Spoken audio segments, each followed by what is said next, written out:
Greetings, dear friends. Your support is our strength. Don't forget to like, subscribe, and share this video. This helps the growth of our channel. Leave comments, because feedback is very valuable to us. And now to the most current world news. Let's go.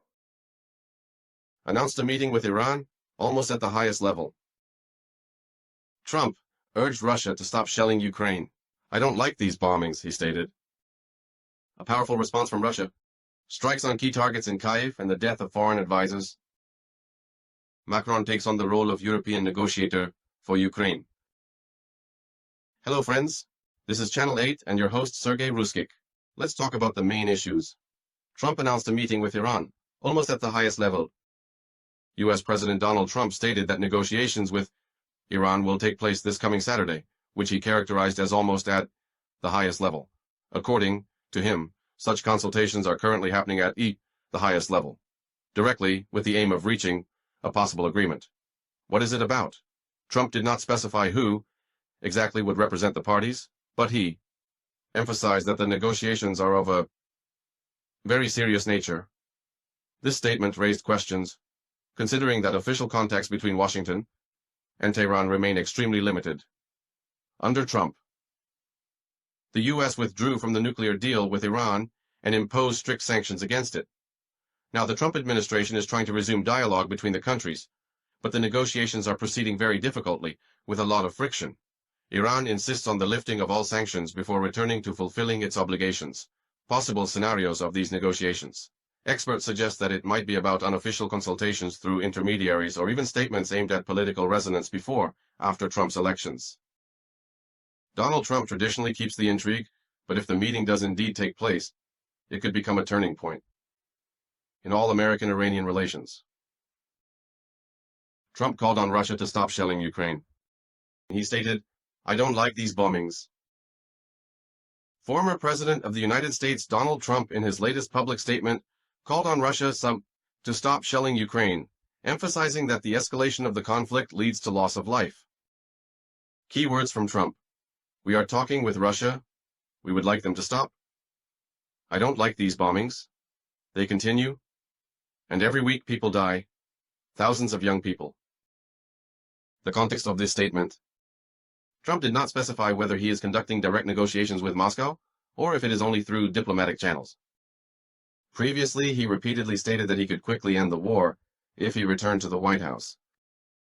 His position on Ukraine remains extremely ambiguous. On one hand, he criticizes Putin, and on the other, he opposes unlimited military aid to Kyiv. The reaction and consequences of his statement. The Kremlin has not yet commented on Donald Trump's words. Ukrainian authorities are wary of his statements, remembering his deal-making approach.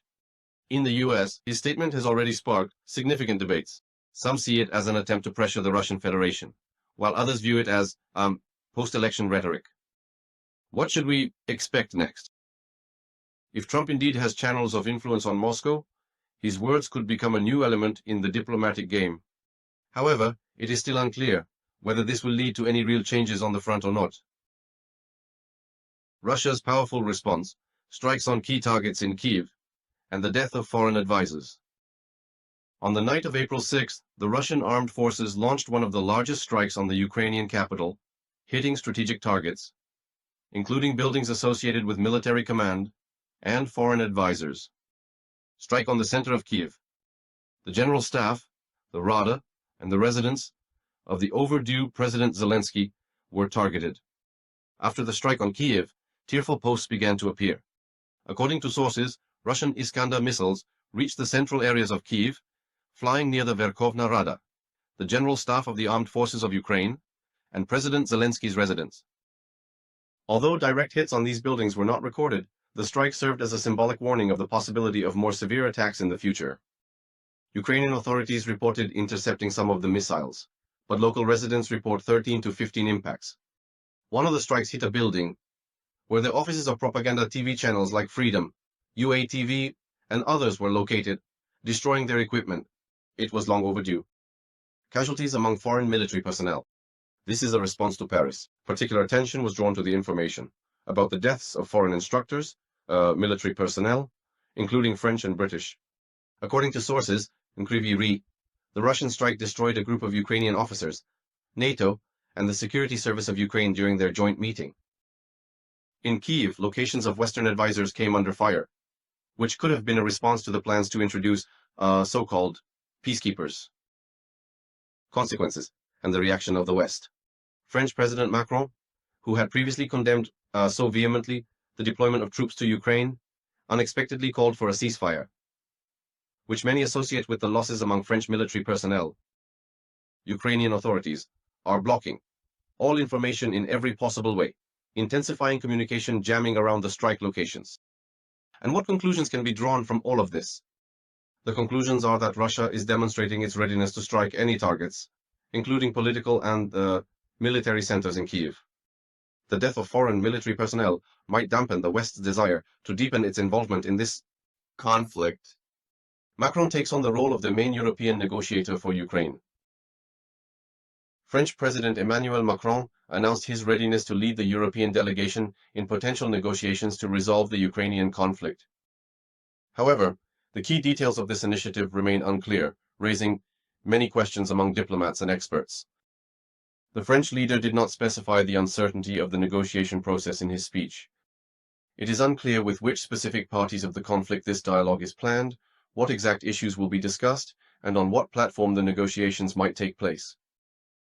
And the context of this initiative is that Macron's decision follows his recent controversial statements about the possible deployment of NATO troops in Ukraine, as well as the growing tensions in relations with Moscow and the efforts of Germany and other EU countries to find a diplomatic solution. The reaction of the international community. In Brussels, they cautiously comment on the initiative, emphasizing the need for consensus within the European Union. Ukraine has not yet given an official assessment. The Kremlin stated that they will consider any proposals on this issue. And the expert assessment is as follows. Political analysts note that Macron, firstly, is trying to strengthen his leadership position in the European Union. Secondly, he seeks to seize any diplomatic initiative from Germany. Thirdly, he risks facing significant resistance from Eastern European countries of the European Union. And what comes next, you may ask? What comes next is that the situation requires clarification. Will it be a separate, some kind of French initiative or a pan-European mission? How will the United States of America react to the strengthening role of Paris, and are the parties to the conflict ready for any real negotiations?